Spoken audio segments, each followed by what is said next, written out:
Hey everybody, what is up? I'm Dr. Vibe, the host of the monthly Good Men Project show at thegoodmenproject.com, the conversations that no one else is having. And we are very happy and blessed and highly favored tonight to have Dr. Max Wachtel on the line, or on the screen. He is the 9U psychologist for KUSA-TV in Denver, Colorado. He is a forensic psychologist in practice at the Colorado Center for Clinical Excellence, and he is the author of the great book, The One Rule for Boys, How Empathy and Emotional Understanding Will Improve Just About Everything for Your Son. He's going to be discussing that subject, boys and empathy, tonight. We'll get into a lot of great stuff tonight, and we're just very excited to have him on the show. He's going to be discussing how to teach empathy skills to your boys and prepare them for complexities of modern life, school, friendships, bullying, careers, and relationships. So welcome to the Good Men Project show, Dr. Max. How are you, Dr. Max? I'm doing great. Thank you so much for having me on. I'm really excited to talk about this. And right before we went on the air, you said you wanted this to be more of a conversation than an interview, which is great, because I don't know if anybody's going to want to sit around and listen to me chat for 30 minutes about how awesome my book is. So I look forward to having a conversation with you about all kinds of stuff, having to do with raising boys and empathy and whatnot. Let's go back. When did this start becoming a passionate pursuing subject for you? What sparked the emotion in you to start pursuing this subject? Yeah, that's a big one, a big question, and kind of an emotional one for me too, because I've loved working with parents and working with kids and boys and girls for a long time. I spend a lot of time in jails, to be honest with you. I'm a forensic psychologist. I'm on TV somewhat, but really I am working with people who have run afoul of the law, and they're needing help, or something's going on with them. So I spent a lot of time working with a whole lot of men, because it's mostly men in the jails, and started seeing this pattern over and over again, that these guys aren't able to put themselves in other people's shoes, and they aren't able to understand their own emotions and how that affects their behavior. They're definitely not able to understand how to relate to other people on that kind of an emotional level, and they're really stuck. And as I started digging more into the research, I discovered that skill, empathy, the ability to understand how other people are feeling and why they're feeling that way, it is huge. It's like a game changer. So it was like an eye-opening revelation and really exciting. And then I wanted to write a book about it. Excellent. This whole subject of boys and empathy, do people acknowledge that those two things go together? Oh man, I think that society is changing. We have, I cover this in the book. We talk about, or in the book, I talk about, the boys will be boys attitude, and or he's all boy, meaning he's rambunctious and and way too excited and out of touch with his emotions and macho, and that's definitely been our traditional understanding of how boys and men should be. I do think that is changing somewhat, though, which is great to see. So I do see that. I think we have a long way to go, but I see that as being connected, or more connected in people's minds now. Great. You say that it's changing. What do you feel are some of the root causes of this change in this subject? That is a great question, and I think there are probably a few different changes happening. I think that for all of the good that it's done, one of the great things about the feminist movement is that it has really highlighted the idea that women can be very strong and powerful and assertive, yet empathic at the same time, and compassionate toward others. And I think that as a society we've seen that starting to change for women, and girls are now starting to kick butt. Honestly, they're doing better in school than boys.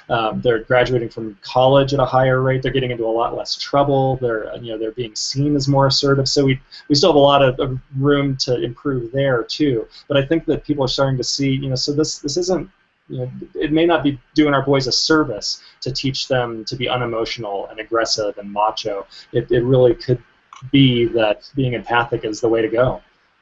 You mentioned some of the areas where some of this message changing can come from. What is the state of the education system, in your opinion, in regards to empathy in boys? Where is it at? I guess, where has it been? Where is it at now? And where do you feel it needs to go when it comes to the education system? Sure. Yeah. Well, the where it was at before is kind of where society at large was at, which it was a pretty awful place. Just kind of pushing that down, and and what the research has shown is that in the past, what we would do is kids, boys or girls, toddlers, about 3, 4, 5 years old, they have the same level of aggression and anger and acting out kinds of behaviors, and boys would start to get rewarded for that at home and at school, and girls, they would get punished. So girls would kind of go one way, boys would sort of go the other way, and so that's kind of where we were at. I can't blame the schools for that, because I think it was a societal thing. Everybody was doing that. I do think that a lot of schools are understanding now, especially maybe coming at it from a slightly different angle, coming at it from the bullying end, that it's really important for boys and for girls too, but really for boys to be able to read other people's emotions, understand what's going on, and so I think that it's moving in the right direction, and where we should go in the future is honestly just more of that. You mentioned bullying in your last sharing with us. Chat about the whole impact of bullying, because it seems to become something that society is becoming more and more, or the media has become more and more aware of, but hasn't it been around for a long time, in your opinion? And it just, because of things like media, social media, we're hearing about it more and now tying it in with the empathy piece. Oh my gosh, yeah, bullying's been around forever. I think the cavemen were walking around bullying each other probably, so that it's not a new phenomenon. I think it's a whole lot easier to be bullied or to bully 24/7 now with social media and all that, but it's something that has been happening for a long time, and I do think that schools are making a very conscious effort to address that and to change it, which is great. And a big part of that is teaching empathy skills. Let me then now let's switch over to the home front, the family front. Again, where has boys and empathy in the home in the past? Where is it now? Where do you feel it needs to go? Yeah, well, in the past, it's very similar to the school thing. We raised our boys to be real men, which means that they have to be strong. And in order to be strong, they have to be unemotional, and they have to be powerful. And to be powerful, that means to be aggressive. And if we teach our boys any kind of empathy or compassion skills, then that makes them more ladylike, more girl-like, and that is inherently not strong. That's weak, and we'll raise this generation of sissies, and that's a horrible thing. That's kind of where we were coming from. I think depending on the part of the country, depending on cultural background, there are some differences in terms of how boys are being raised, but in general, I think people are starting to see that it's important, in order for a boy to be all boy, or to be a real boy, a full human, that we can't ignore that emotional part.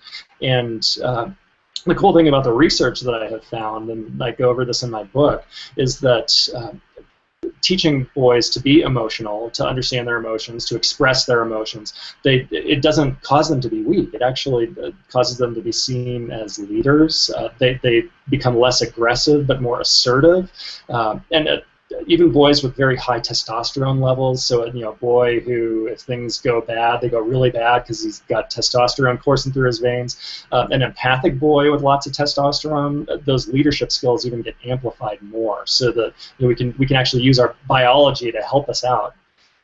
Great. You mentioned that you did a lot of study with men in prison. Did your research also go cross-cultural also? Yeah, that's a great question. So there and to be honest with you, that there isn't a lot of good research right now in terms of cross-cultural stuff, cross-cultural differences in empathy or in how boys are raised, that type of thing. What I did find was, well, certainly not cross-cultural like within the U.S. or within the North American continent. What I did find is a lot of research from other countries, Iran, Israel, the places in Europe, the places in South America, along with North America, and the effect of teaching empathy to boys is the same, certainly across those larger global cultures, which is pretty amazing. It's amazing, but it's also concerning because for a long period of time, if you agree that we've been sending out the same message to boys for years and years and years. Yes, you are exactly right. We've been telling boys to do the exact opposite thing of what they really should be doing. It's I mean, and I should back up a minute and say, that we haven't raised a generation after generation of psychopaths. I mean that most boys turn into very good men, and that's great. So we've been doing a good job. It's just that we could be doing an absolutely amazing job, and that's what I hope that the book helps with. Right.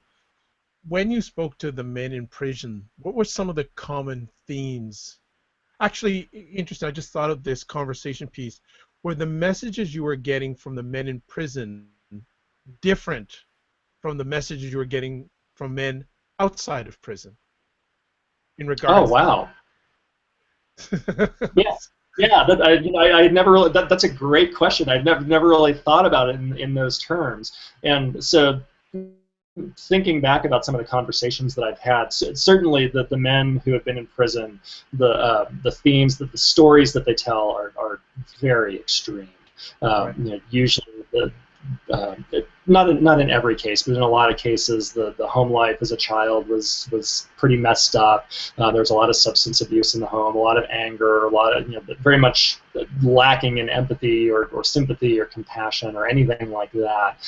And I do hear that from men, as we refer, in jail terms, men on the outs, men who aren't in jail. I do hear those kinds of things. That the backgrounds tend not to be quite as extreme, but a lot of the themes do end up recurring.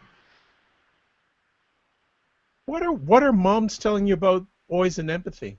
Are they agreeing with you? Do they understand? Do they come looking for help? What are they coming to you with and asking for in that regard? Moms like this. I think it makes sense to a lot of moms. They get very excited about this, and a big part of that is we've been told for a long time that that we shouldn't feminize our boys. We shouldn't raise them the same way that we raise girls. But all these moms were raised as girls at some point in their lives, and they understood how well that worked for them, and those skills that they got, those emotional skills that they got, how helpful they could be. So moms definitely seem to be on board. And to be honest, a lot of dads are too. It's maybe a little bit of a tougher sell on dads. Teachers love it, moms love it. Dads are starting to come around. Okay, good. Well, when the dad's coming around, are there any concerns that the dads share with you in regard to this empathy piece, or is it just a slower turn than it is for the moms? It's a little bit of a slower turn, and I think that the main concern that comes up is, well, I want to have a boy who's a boy. I don't want him to get hurt. I don't want him to be bullied. I don't want him to be seen as the overly emotional one who's crying underneath his desk when something bad happens. I want him to be strong, and that's the message that I get from a lot of dads. That is teaching this empathy skill, this ability to understand and regulate their own emotions and experience their emotions as they come up, and then to be able to do that with other people as well. Is that going to make them weak? Because I want to raise a strong boy. Do the conversations ever open up with those men who are fathers of boys and they reflect on their own childhood?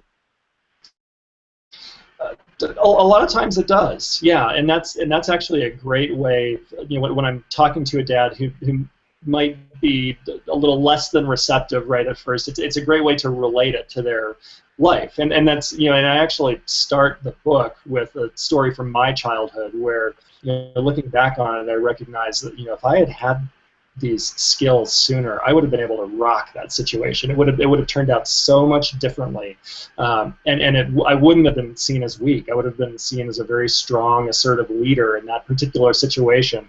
But I didn't do it. I couldn't handle it in that situation. I just didn't know what to do. So when we turn the conversation to when we're talking to a man and relating it to their lives as boys, a lot of times then it clicks. They're like, oh, I get it now. I understand how powerful that can be for boys.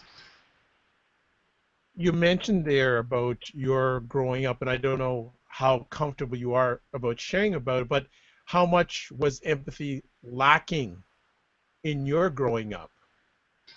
Yeah, I'm comfortable talking about that. My parents did a great job. I turned into a reasonably well-adjusted adult, I think most people would say. I like that. Reasonably, I like that. Yeah, I'm a psychologist, so I mean, I've got to be a little bit messed up for that.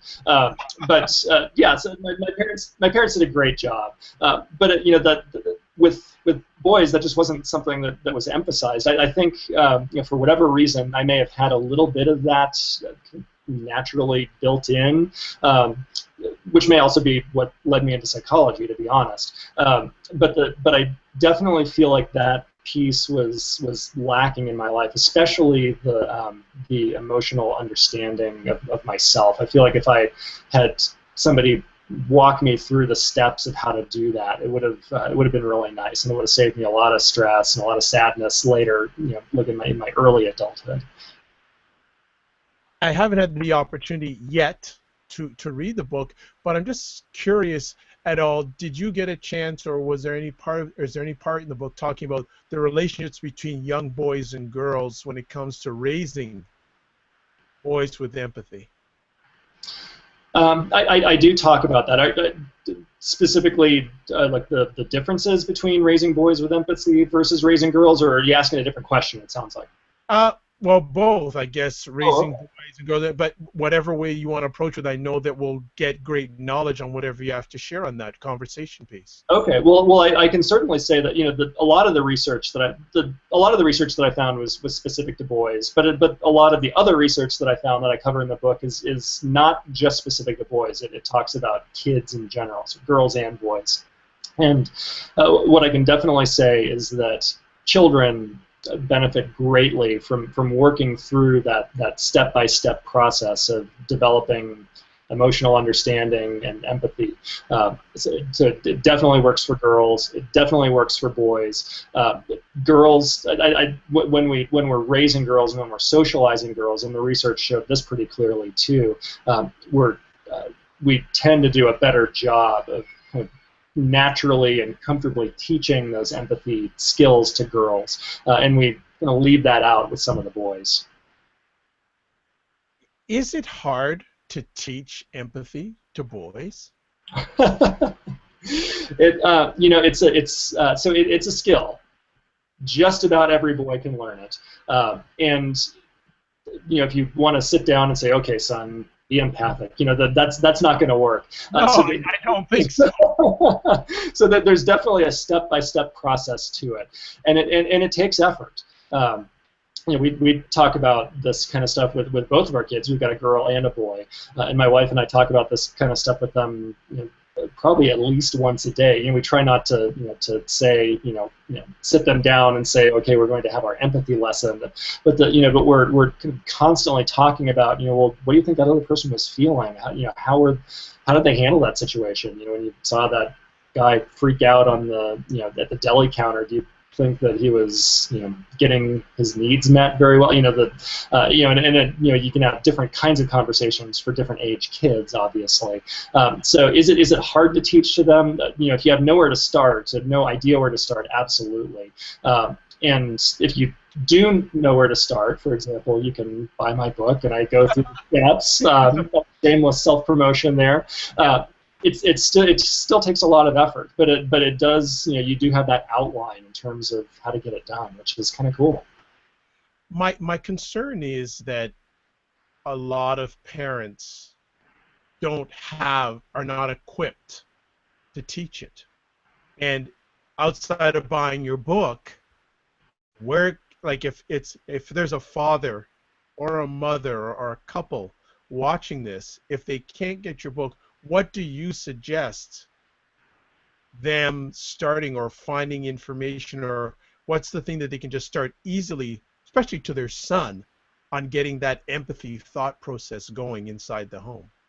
Yeah, I'm really glad that you said that and you asked that question, because that's an extremely important point. So, in my book, I talk about the importance of, that before you can really teach this to your boys, you really have to understand it and be able to do it yourself, and walk through sort of the steps, to be able to do that yourself too, which is nice.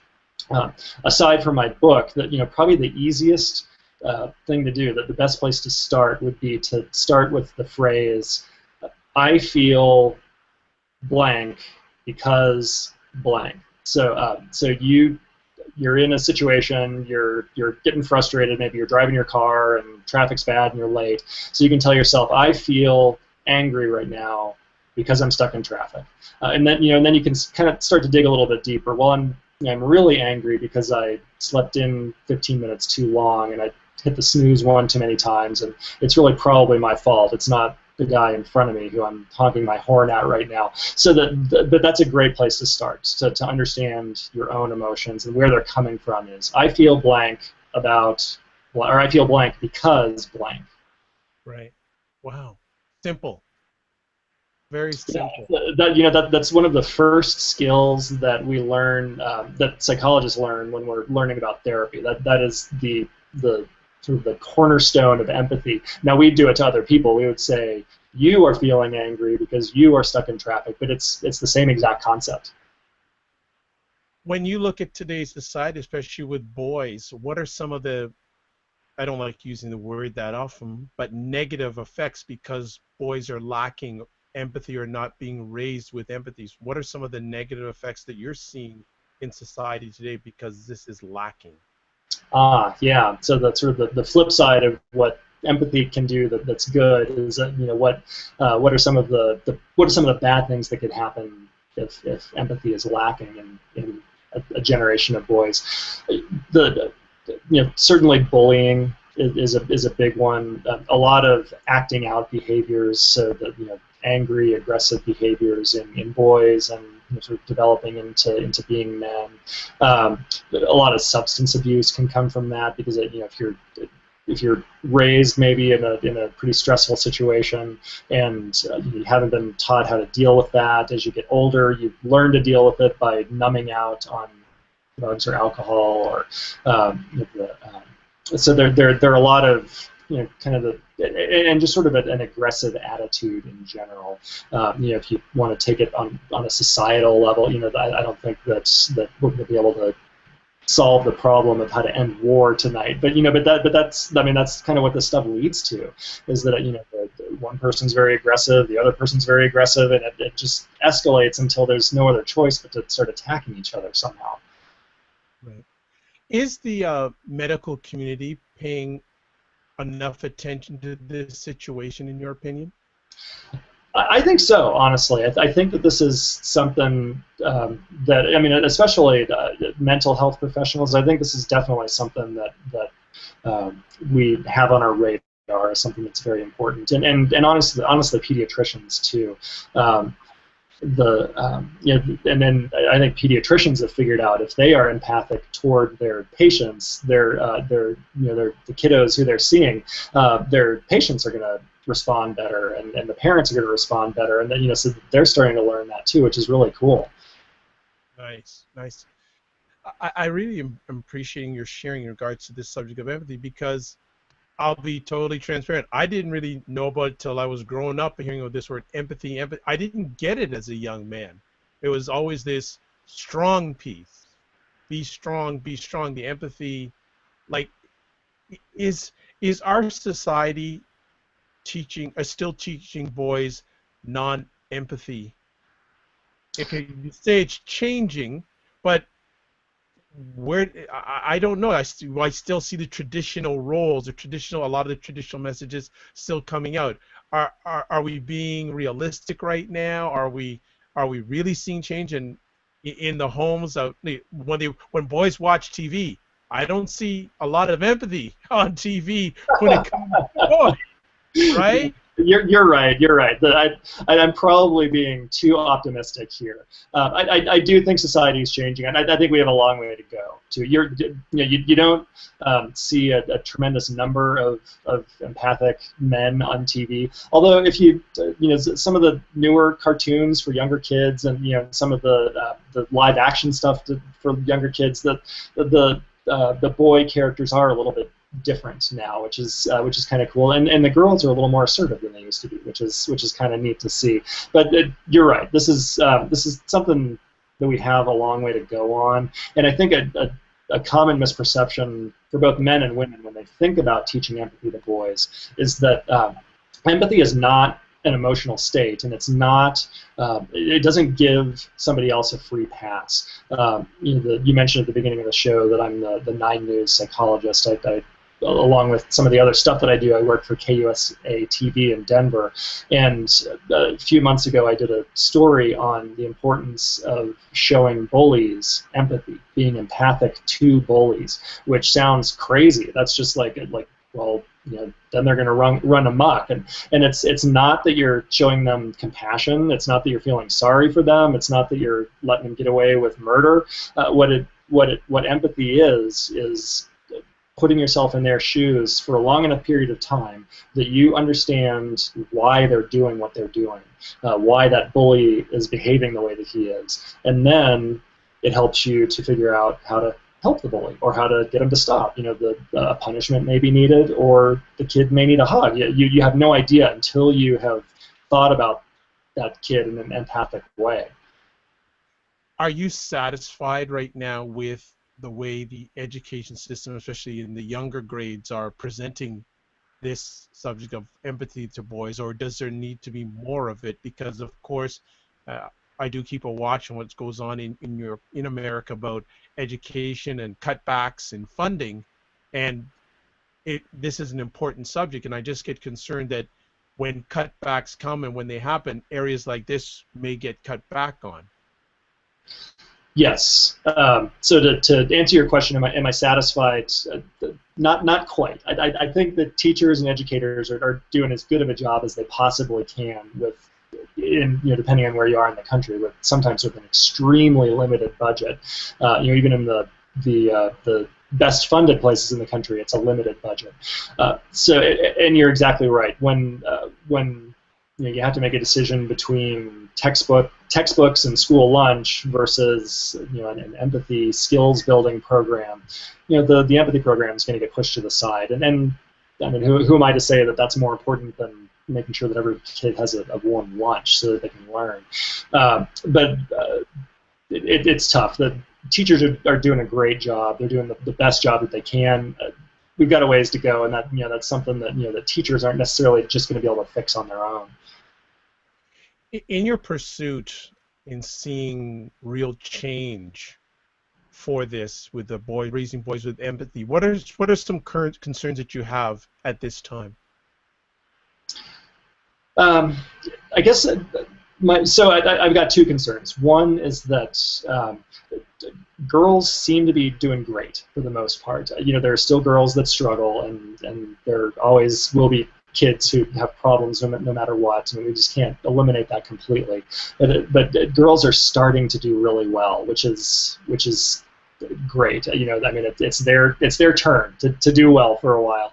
But one of my concerns is that I don't want the boys to then be left in the dust. So, and I could definitely see that happening unless we start treating our boys the same way that we're treating our girls now, and the girls are reaping the benefits of that. So that's that would be one concern that I have. The other concern is going back again to the education question, and maybe region of the country or region, part of the city, depending on the if a kid is in a more affluent area or a less affluent area, there will be boys who get this amazing training, and there will be boys who don't. So some boys are going to be left behind, unfortunately.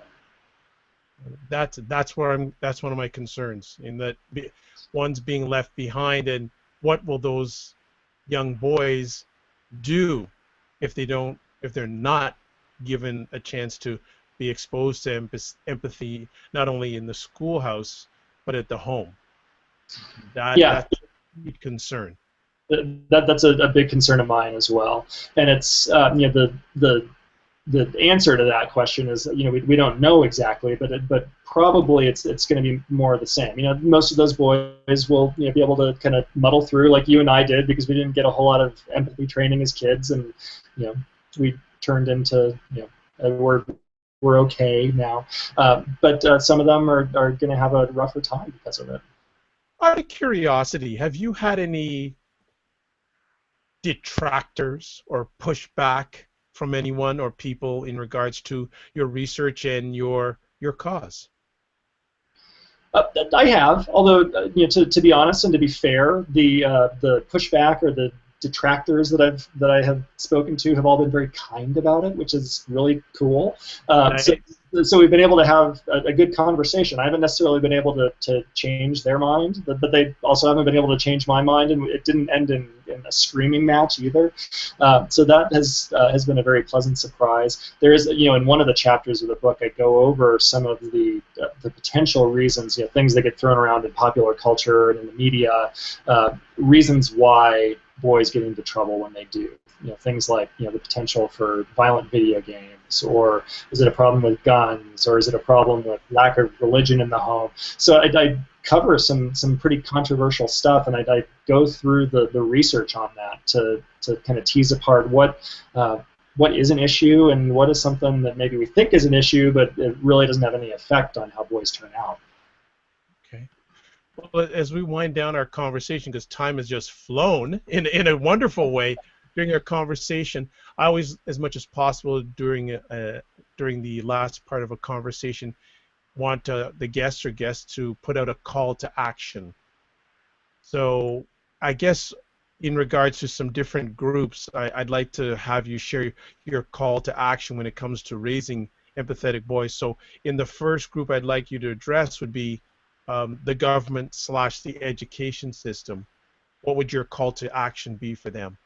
Well, I've got two calls to action for them. One, and maybe one is a little bit of praise. I'll start with the nice part first. So keep up the good work in terms of anti-bullying campaigns. That is something that a lot of schools are hitting really hard, and a lot of governments, state and the federal government, are putting money into that, which is really cool. So maybe unknowingly they are teaching some of these empathy skills through that, which is awesome. So keep that up. That's call to action number one. Call to action number two would be to make sure that there is some specific funding and training time available for teachers and principals and school counselors to understand how to teach these kinds of empathy skills to all kids, but especially to boys, and make sure that the boys don't get left behind. Next group, society in general. So that environment, just in general, what do we need to do, call to action wise, from Dr. Max when it comes to raising boys with empathy? Yes, that's a good one. So we need to change the way that we think about boys and leadership, and boys and strength. It doesn't make a boy strong to ignore their emotions and pretend that they're fine, and then they blow up later and have an aggressive, angry outburst. So what we need to think of as strength is the strong, empathic, emotionally attuned boy who can then become a great leader, become very assertive, have great relationships, treat everybody around them well, treat women well, treat their kids well. We got to change the way that we think about boys and men and strength. And I guess my two last groups, I guess families in general, then specifically fathers or men who are caregiving for boys. So a family in general, then a specific message for men when it comes to this subject. All right, so families in general, a major call to action. Parents, moms, dads, grandparents, step-parents, same-sex couples, it doesn't matter who the parents are. Parents, you need to model empathy to your kids. You need to model anything that you want your kid to learn, you need to be able to do yourself. That's especially true with empathy. Kids are able to pick that up. They're able to pick up hypocrisy extremely well. So if you can't do it and you're expecting your kid to do it, that your kid's not going to be able to do it. So that's what I would say to families in general. And then I think your last group was dads who are caretakers of boys. Is that right? Dads or men who are caring for boys. Yeah, men who are caring for boys. I'm gonna reiterate what I said for society. Think about what it means to be a strong man in a very different way. A strong man is not unemotional. A strong man is not aggressive. A strong man is an assertive leader who can put himself into other people's shoes in order to understand another person's point of view, which then also helps that man argue his own point of view. Well, Dr. Max, on behalf of the Good Men Project Show, I'd like to thank you for taking time out of your positive, productive schedule for sharing with us tonight. If people want to connect with you, how can they do that? Well, that's a good question, too. So let me hold this up here. I think you can see this. Here's the book. This is available on Amazon, Barnes & Noble. It's also available at a local Denver store called thetatteredcover.com. It's very cool. You can also look me up at oneruleforboys.com. And then you can also find me on Twitter. I'm sort of an obsessive Twitterer, and that's at Wachtel. Wonderful. Well, thank you again for sharing with us tonight, and really important stuff. And do get in touch with them if you want to find out how to raise your boy to be a good man and an empathetic man. I am Dr. Vibe. I'm a host of the Good Men Project Show. We are on once a month, and do check out thegoodmenproject.com, the conversations that no one else is having. Look forward to sharing with you again next month, and thank you to everyone who was tweeting along with the conversation tonight. We appreciate it and don't take it for granted. See you next month, and have a great evening.